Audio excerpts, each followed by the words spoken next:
Soğudu söhbeti kişilik hukuku alaksız, yani Uygurlar meselesi alaksız degende tuyuksuz davuz şığınıza 22. günü Prezident Trump koyulgan sualga İngiliz tili bilen toluk cevap verdi. Tor betiyek xat asıdı Xitayca çıkmadı. Bunu pakatla muhbir özü tercim kılgan yerden elip gelip silah gösterdim. Kişilik hukuk bu bir narsa. Şangan meselesi soğudu söhbetiga bağlı. Şinjan meselesi, Uyguristan meselesi soğudu söhbetiga getibiliş. Hacetsiz.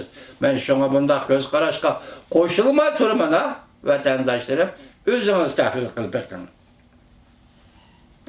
Yani devamı şunu Amerika Koşmuş Ştatlarının prezidenti Trump 1. ayının 22. günü Davos Dünya İktisat Munberi'de Büyük İrat Torbeti muhbirinin İngiliz tili bilen koygan sualıga cevap verip bunda görsetti. Bu birincisi tor bilimiga koyulgan mavzu yukarısı, endi bu tor bilimiga koyulgan mavzunun yeşmisi, aslıdikisi. Bunda görsetti. İkinci baskışta Amerika-Cungo savdo kelishimiga Cungo, Hong Kong kişilik hukuk meselesini elip girişini delhaza muhakeme kılıvatımız. Cungo, Hong Kong kişilik hukuk meselesini, mesela Cungo, Hong Kong'da kişilik hukukla depsendi kıldı.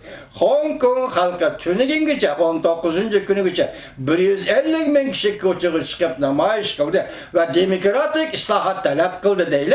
Muşuların hemmisi bir ceryan, özgürüp kilovatkan ceryan, terakki kılıvatkan ceryan. Bir netice üçün devamlı şıvatkan ceryan değil.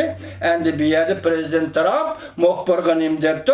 İkinci baskışta Amerika Cungo savdo kelishimiga Cungo Hong Kong kişilik hukuk meselesini elip girişte delhazır muhakeme kılıvatımız.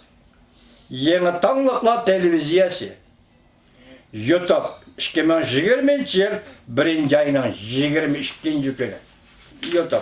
Vatandaşlar İngilizce bilir vatandaşlar şimdi İngilizce'den bir anlap koyunlar.